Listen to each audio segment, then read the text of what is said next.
Hey family, welcome back to my channel. Uncle बैठे हैं, आइए। ब्लॉग है मेरा, सब्सक्राइब आप क्या ही सब्सक्राइब करेंगे उसमें बस। आ चल। तो हम लोग जा रहे हैं राजेश्वरी मंदिर, एक आइए भाभी। तो मंदिर जा रहे हैं, देखिए अच्छी तो आ रही है, क्यों आ रही है? ये भी मेरे ब्लॉग को देखती हैं बहुत ज़्यादा रेगुलर। हाँ, और इनसे मेरा बात भी होता है। बहुत अच्छा ब्लॉग रहता है तुम्हारा। हाँ, चलो आओ परी। तो आप ये मत समझिएगा कि हमने अंकल का मजाक उड़ाया। अंकल जी के साथ मेरा ऐसे मजाक मस्ती चलते रहता है, हमेशा का है। और ये देखिए जगन्नाथपुरी का ये है मंदिर है जगन्नाथपुरी का। वैसे तो ये उड़ीसा में बसे हुए, लेकिन यहाँ पे भी ये हैं। और हम लोग जहाँ पे आए हैं, ये शंकर जी का 12 ज्योतिर्लिंग है, जो कि गंगा जी के किनारे बसा हुआ है। अपने आप में बहुत ज़्यादा सुंदर है। वैसे तो दक्षिणेश्वर मंदिर है, उसी वही है यहाँ पे भी। तो वो भी गंगा जी के किनारे बसे हुए हैं, और वो भी 12 ज्योतिर्लिंग है।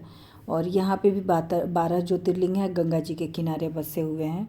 तो मैं दक्षिणेश्वर भी आप सबको जाके दिखाऊंगी। और यहाँ फ़िलहाल हम लोग जा रहे हैं गंगा जी के पास हाथ मुँह धोने, जो भी आप समझ लीजिए। गंगा जी से स्नान, अपने आप पे जो छिड़का जाता है पानी, ताकि हम शुद्ध हो जाए, फिर मंदिर में दर्शन करने जाए। और यहाँ पे मेरी बेटी और ये भाभी हैं, जो हम लोग पहले एक बिल्डिंग था तो उसमें हम लोग रहते थे, जिसमें मेरी शादी 1 ईयर हुई थी, इनकी शादी 2 साल हुई थी। तब से हम लोग एक दूसरे को जानते हैं। तो यहाँ पे मेरी बेटी बहुत खुश है गंगा जी के पानी से। उसको निकलने का मन ही नहीं कर रहा था, लेकिन फिर भी मैं बोली कि चलो, बोल रही है मम्मी मेरे को यहाँ पे खड़े रहने दो। तो फिर भी मैं उसको लेके आ रही हूँ कि नहीं चलो, हो गया। बच्चा का है, जहाँ पे उसको अच्छा लगेगा उसको वहीं पे जाना है। और यहाँ पे हम लोग शुरुआत करते हैं पहले ज्योतिर्लिंग से। देखिए नंदी भगवान जी बहुत बड़े हैं, नंदी भगवान जी को बनाया गया है यहाँ पे। और यहाँ पे ये पहले ज्योतिर्लिंग है जहाँ पे हम लोग दर्शन करने गए। ये सारे ज्योतिर्लिंग अपने आप में ही एक होता है ना कि अलग ही अद्भुत। और यहाँ पे यकीन मानिए, जाने के बाद सर मत्था टेकने के बाद जो सुकून, जो शांति मिलता है। और मैं यहाँ पे पहली बार नहीं आ रही हूँ, मेरा अनगिनत बार हो चुका है। मैं यहाँ रहती हूँ क्योंकि हम लोग जहाँ पे रहते हैं उसके स्टेशन के ठीक ऑपोजिट साइड में ये मंदिर है। तो यहाँ पे बैठने उठने का, आप आके आराम से गंगा किनारे बैठने का बनाया गया। आप जब मैं बहुत ज़्यादा तकलीफ़ में होती थी, हद से ज़्यादा तकलीफ़ में होती थी, तो मैं यहीं पे चली आती थी अपनी बिटिया रानी को अपने भाभी के पास छोड़कर। जो हमारे भैया भाभी हम लोग जहाँ पे हैं इसमें लोग रहता था, अभी तो उसका ट्रांसफ़र हो गया, वो चला गया है, तो इसलिए ये फ्लैट खाली हो गया है। तो हम लोग बस वहीं पे इसको परी को छोड़ के, और मैं गंगा किनारे बैठ के सारा पूरा, मतलब क्या मैं बोलूँ, जब मुझे सारी बातें पता लगी थी जो भी, तो मैं यहाँ पे बैठ के सारा दिन नहीं बोलूँगी, रात को, और एक कोने में जाके बैठ के गंगा जी के किनारे भोलेनाथ को ये कर कर के, याद कर कर के, और इन सबको ये करके मैं बहुत ज़्यादा रोया करती थी। और जब मेरे को शांति मिल जाता था रो के, बहुत लंबी स्टोरी रही है ये 5-6 साल की चली, तो फिर मैं चली आती थी घर पे। एक चिड़चिड़ी होना होता है। 5-6 साल से लाइफ में तो सुकून क्या होता है मुझे मिला ही नहीं है। बट फिर भी मैं, होता है ना कि हिम्मत करना, बांधना, जीना, तो उसीलिए। और मैं कोलकाता, तो हमारी बिटिया का तो काम था ही, क्योंकि इसको थोड़ा बहुत इसका भी काम था, लेकिन इस पर्पज़ से मैं ज़्यादा लाई हूँ। जो फैक्ट मैं, जो जो रियलिटी है मैं वो बता रही हूँ, क्योंकि डॉक्टर ने कहा था कि आपको डिप्रेशन एंजाइटी का जो है बीमारी, उसमें आप जिस ज़्यादा प्यार करते हो उसको अपने पास। जब मैं उनको बोली कि मेरे को कभी कभी मन करता है बहुत ज़्यादा, मैं डिप्रेस जब होती हूँ। देखिए भोलेनाथ है यहाँ पे, माता पार्वती, इन लोग का मूर्ति यहाँ पे बनाया है, ज्योतिर्लिंग पे ही इनकी मूर्ति बनाई गई है। और अंदर माता पार्वती हैं, जो कि अंधेरा होने की वजह से दिख नहीं रहा है। और यहाँ पे देखिए गंगा जी के किनारे में कितना सुंदर लग रहा है, अद्भुत सा दृश्य है, बहुत प्यारा लगता है। मैं इसी कोने में आके बैठा करती थी, इधर ही कोने में आके। और बहुत एक अलग ही, मैं क्या बोलूँ, अभी भी मेरे को मतलब मैं बोल रही हूँ, मेरा वो सारा दिन फिर से या ये हो रहा है अंदर से। तो अच्छा लग रहा है ये यहाँ पे बैठ के, मैं कोने में बैठ के भोलेनाथ को। तो ऐसा है कि कोई किसी को नहीं देता है, जो होता है ऊपर वाले की मर्जी उससे होता है, उसमें भी कुछ ना कुछ आपके लिए अच्छा लिखा। हाँ, लेकिन इसमें मैं ये इतना ही भोलेनाथ से बोलती हूँ कि इसमें क्या अच्छा था भोलेनाथ, इसमें क्या अच्छा था, एक पॉइंट भी बोलो क्या अच्छा था। किसी का घर उजड़ना, किसी को इतना तकलीफ़ ये सहना, इसमें अच्छा क्या था। बट लोग बोलते हैं कि नसीब का किसी का आपने छीना होता है तो आपको मिलता है। तो हमने तो इस जन्म में किसी का नहीं छीना था ऐसा कुछ, लेकिन हो सकता है किसी की कोई चीज़ फेवरेट रही हो, बहुत ज़्यादा उस चीज़ से अटैच रहा हो। वो चीज़ अनजाने में मैंने खिलवाड़ी है, बच्चे बचपना में खिलवाड़ी है, या कुछ भी हो ऐसा चीज़ जो हमने ध्यान ना दिया हो, बचपना में खेल खेल में उसका खिलवाड़ हो, जान से प्यारा हो। वैसे मैं बहुत ये करती हूँ, बहुत याद करती हूँ कि ऐसा क्या मैंने किया था जिसका मुझे भरपाई के तौर पे करोड़ गुना मिला। क्योंकि देखिए, अगर कोई किसी चीज़ को छीनता है, किसी का हक छीनता है या किसी का हक मारता है और मार के किसी और को देता है, या मतलब कोई और ले लेता है, तो उसका करोड़ गुना उससे भगवान छीन लेते हैं। ये बात मानने लायक है। और आज नहीं तो कल इसी जन्म में मिलता, और मुझे मिला है। मैं वही चीज़ याद करती हूँ कि मैंने किसी का तो ज़रूर छीना होगा, कुछ ना कुछ ऐसा फेवरेट चीज़। ये सब चीज़ ना सही, मुझे ये सब तो चीज़ है नहीं, लेकिन कुछ ना कुछ बचपना में ही खिलवाड़ है या ये है। मैं सब इसी बात पे मैं ध्यान देती थी कि ऐसा तो कुछ मैंने किसी का नहीं छीना, क्योंकि सबको पता है, पूरी दुनिया का कितने ही लोग जानते हैं, मतलब मैं जो भी मेरे रिलेटिव जानते हैं, मेरे घर परिवार जितने लोग भी जानते हैं, सबको पता है जो था यही था मेरे लिए। तो इन सब मामलों में तो नहीं, लेकिन हाँ, बचपना में किसी का खिलवाड़ छीना हो या कोई भी ऐसी कपड़े लत्ते कुछ भी ऐसा जो फेवरेट रहा हो, कुछ ना कुछ तो ऐसा उससे अनजाने में ही मैंने किया हो, तभी मुझे इतना करोड़ गुना। और ये फीलिंग मुझे तब आई जब मैं भगवान के पास गई और मत्था टेका, तो ये फीलिंग मुझे अचानक से आया, क्योंकि मैं हमेशा सोचती थी कि मैंने ऐसा क्या किया, और मुझे ये वहाँ पे जाने के बाद ये आंसर मिला। अब ये बोलिए कि अनुभव बोलिए, कुछ भी बोलिए, बट मुझे मिला। और ये अचानक से मेरे दिमाग में आया, खिलवाड़, बचपना, ये वो, हो सकता है बचपना में किसी का छूना, ये अचानक से मेरे दिमाग में आया। तब आया कि किसी की कोई भी फेवरेट चीज़ आप लेते हो, कोई भी फेवरेट चीज़ जो दिल से कनेक्ट हो।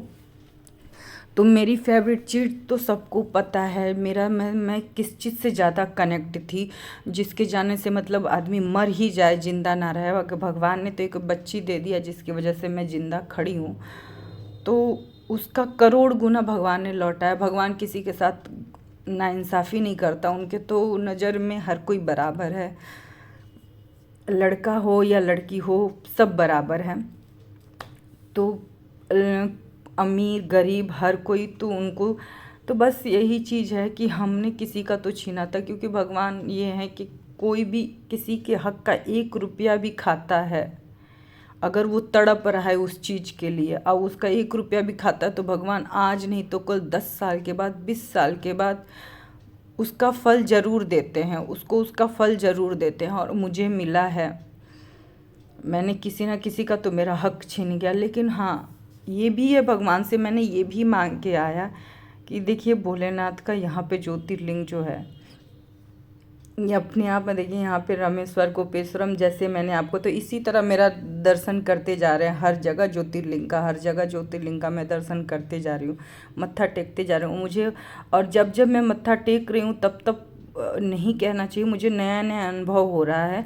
और मुझे सारे जितने मैंने सवाल किए थे भगवान से, वो सब के आंसर अपने आप मिलते जा रहे हैं, मुझे अपने आप मिलते जा रहे हैं। और मैं फ्रेंडशिप भी ऐसी बनाती हूँ, मेरे जो है भाभी, ये भाभी कम फ्रेंड ज़्यादा हैं, तो मेरे फ्रेंड लोग भी ऐसे होते हैं कि जो हम मुझे क्लब पार्टी ये सब का सजेस्ट नहीं करेंगे। एक होता है ना कि आप जैसे होते हो उस तरीके का आप फ्रेंड भी बना लेते, तो उस तरीके का लोग भी आपको मिल जाते हैं।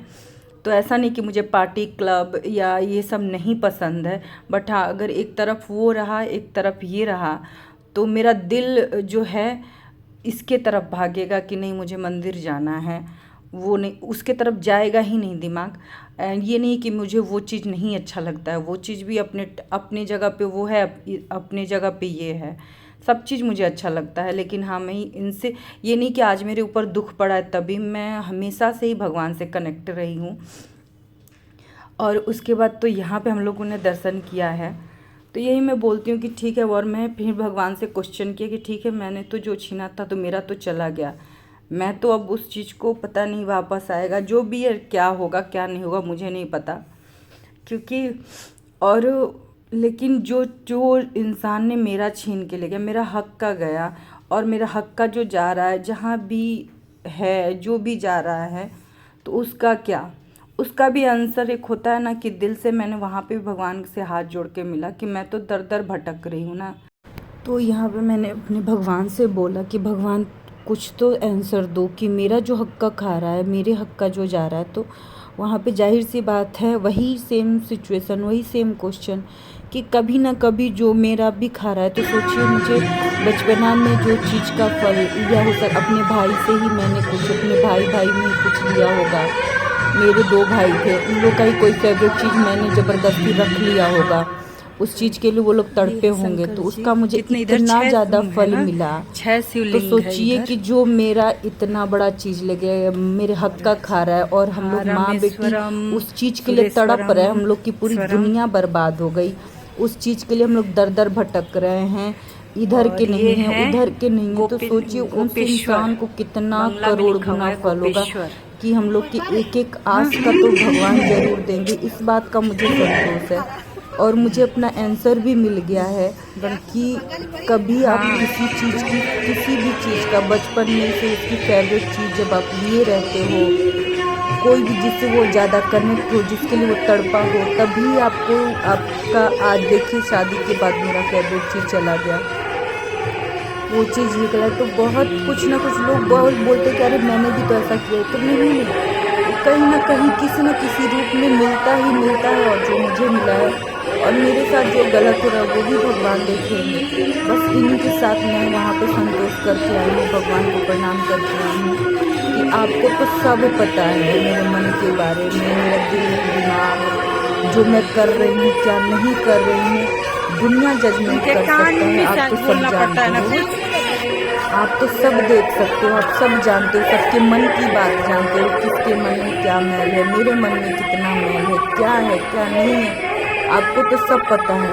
तो बस भगवान ने बहुत अच्छा किया है, जो भी करता है अच्छा करता है, और जो गलत हो रहा है जिसकी वजह से हम माँ बेटी इतनी तकलीफ में है, और हम लोग का जैसे होता है कि सहारा छीन जाना, तो जिसकी वजह से तो भगवान उसका भी बस दे फल, क्योंकि मैं ये नहीं मानूंगी कि आप सबको ये करो।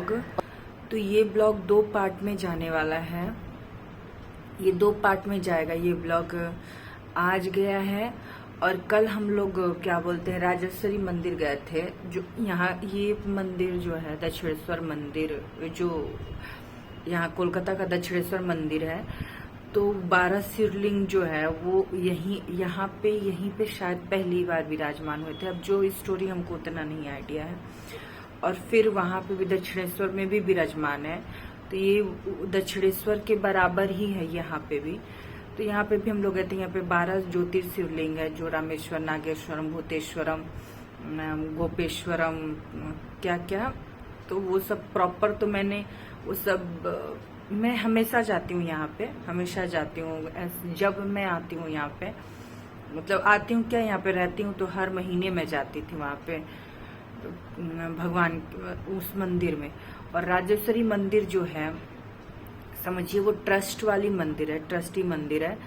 और वहाँ पे मतलब भीड़ आप समझिए कि आपको बैठने तक का जगह नहीं मिला, जो आपको हम नेक्स्ट पार्ट में दिखाएंगे। इसका एक दूसरा पार्ट भी आएगा, तो वो क्या बोलते हैं ये जाएगा आपको 11 बजे सुबह में जाएगा, वो वाला पार्ट आपको 6 बजे शाम को चला जाएगा।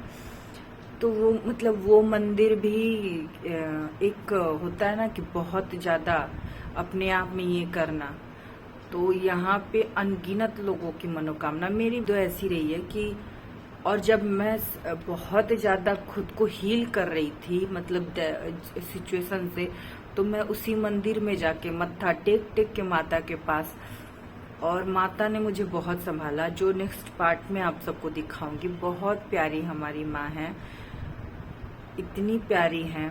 तो आप लोग प्लीज़ नेक्स्ट पार्ट भी देखिएगा और ये पार्ट भी देखिएगा। मेरा मतलब, और ये अचानक से मेरा जाने का प्लानिंग हो गया। तो चलिए मिलते हैं नेक्स्ट पार्ट में, और प्लीज़ ब्लॉग को प्यार दीजिए, भर भर के प्यार दीजिए। तब तक के लिए बाय बाय।